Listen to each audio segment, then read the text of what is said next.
Bumuhos ang pakikiramay at pagpupugay sa unang gabi ng lamay ni Mother Lily Monteverde, ang matriarch ng Regal Films. Nakahimlay ang mga labi ni Mother Lily sa No. 38 Valencia Events Place sa New Manila, Quezon City na pagmamay-ari rin ng pamilya.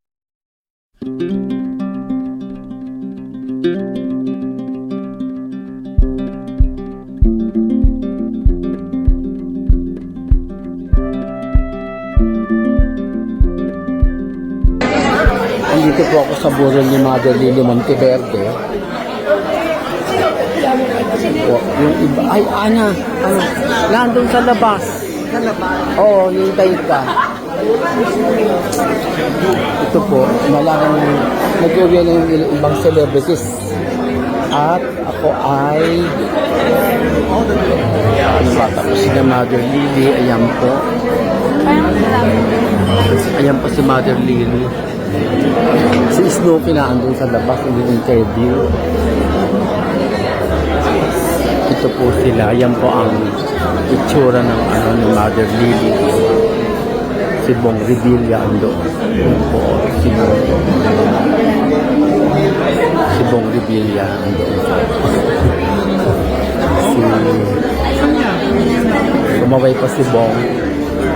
Ito mo yung mga malalapit kay Mother Lily, mga staff niya, kamag-anak niya, etc. Ito po si Jun Lali na nag-aasikaso. Kanang kamay siya ni Mother Lily, yun po yun. Ayan po ang kabuuan. Ayan po ang mga si Panelo andoon. Si Panelo, yun po nakikipag-usap.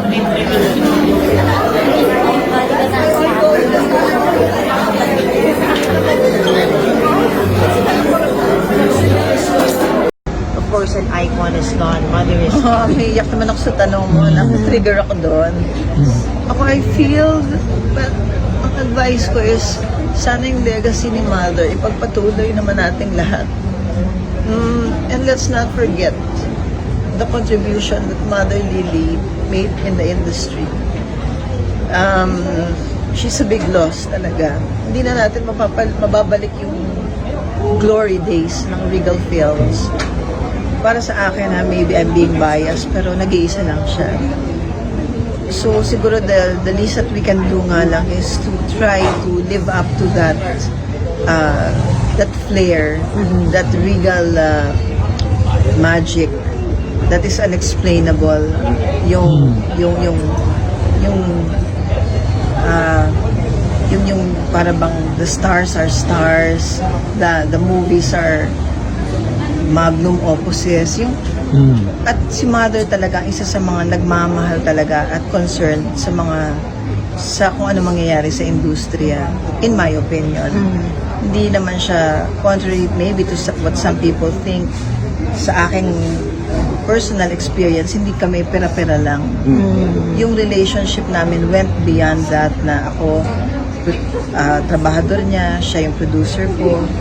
Kahit ng mga times na sabihin pa natin nag-lay low yung career ko, nawala ako, nag-asawa ako, at I went through some dark times in my life, hindi nagbago yung pagtingin sa akin ni Mother. And siguro yun yung magandang ma-emulate ng mga bagong producers natin, that yung wag mawawala yung puso ba, na at the end of it all, hindi tayo dito sa industriya para lang sa pera, kundi nandito tayo above all else to love each other, to help one another up, to lift one another up, and to do the best we can to make this industry survive.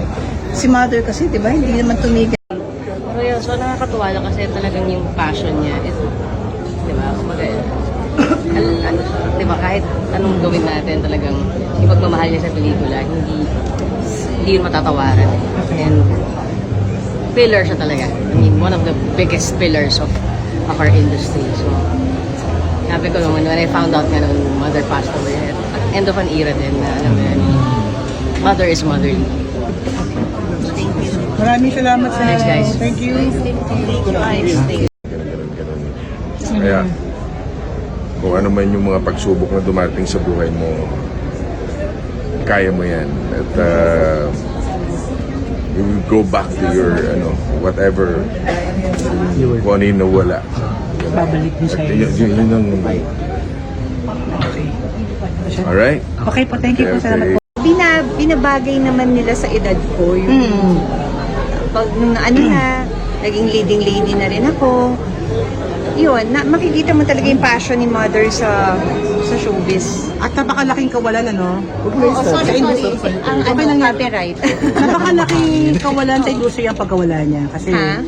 napakalaking kawalan. Oo, pero good thing na lang andyan si Ate Rosel na magpapatuloy sa Regal Films, which is katuwang na rin niya ngayong nagkasakit nga siya. Kaya maganda yung na may anak din tayo na magtutuloy ng legacy. Yes. 'Di ba? Kasi hindi rin biro yung sinimulan ni mother. Totoo yun. Hindi, tanong, kailan kayo huling nag-usap or nagkita ni Ma? Naku, sobrang tagal na. Before pandemic pa. Yeah, before, kasi hindi ko na maatandaan nung huli kong movie with them eh. Kasi after... Pero sa mga party-party, hindi kayo nagkikita noon? Sa party, hindi masyado Okay. Kasi hindi kami nagkakatsampuhan. Parang feeling ko may mga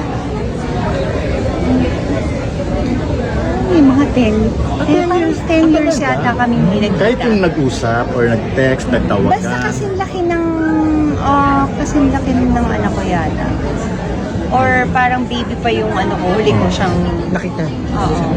Or yung kahit yung kasal mo or hindi mo Naku, siya. pandemic yun eh. O kaya so wala talagang Oo, chance. walang chance. Kasi ninong ko si Kuya Dondo, hindi rin siya nakapunta. Okay. Dahil nung time na yun, kailangan mo rin mag-RT-PCR sa Yes, mahigpit nung time. Mahigpit nun. Pero ano yung pinaka-less ina, di ba, sa Regal. Nung pumasok ko sa Regal, siya ang aking ina-inahan. Siya ang aking tagapagtaguyod, siya ang aking tagapagtanggol. Sa kanya ko binibigay ang aking mga concept. Pinaliliwanag ko sa kanya at nagkakaintindihan kami. Malaking kawalan sa industriya ang pagkawala ni Mother Lee. Pero ano po yung maalala ng mga fondest memories of Mother Lee? Marami. Lalo na yung pag nanonood na siya ng racist ng pelikula mo. Okay. Alam niya kung ano ang maganda, alam niya kung ano ang hindi maganda, alam niya kung ano ang piklik sa tao, alam niya ang pulso ng tao. Malapit siya sa mga gusto ng taong nanonood. Dahil kaisa siya sa kanila eh. Movie fan kasi siya. No, yes. Yun. Ano po yung mga advice na naalala nyo na binigyan niya po sa inyo? Meron po ba po nag-uusap kayo? Kailangan gumawa ka ng mga pelikulang nagsasabi ng katotohanan tungkol sa karanasan ng mga ordinaryong nanonood. Okay. Dapat ang napapanood nila ay nakaka-identify sila at kilala nila kung ano man yung problemang gusto mong ibigay at ipakilala sa mga tao. Yun. Ano po yung greatest legacy tingin mo ni Mother Lee? Yung maniwala sa audience, huwag i-defy ang audience, huwag maliitin ang mga Pilipinong manonood dahil sila ang ating audience. Sila ang magpapalago ng industriyang ito. Respetuhin ang manonood. Kay Mother yun. Direct, tingin nyo gano'ng kalaking kawalan sa industriya ang pagkawala nila? Napakalaki. Hindi naman magiging buo ang industriyang ito kung wala si Mother Lily. Napakalaking kawalan.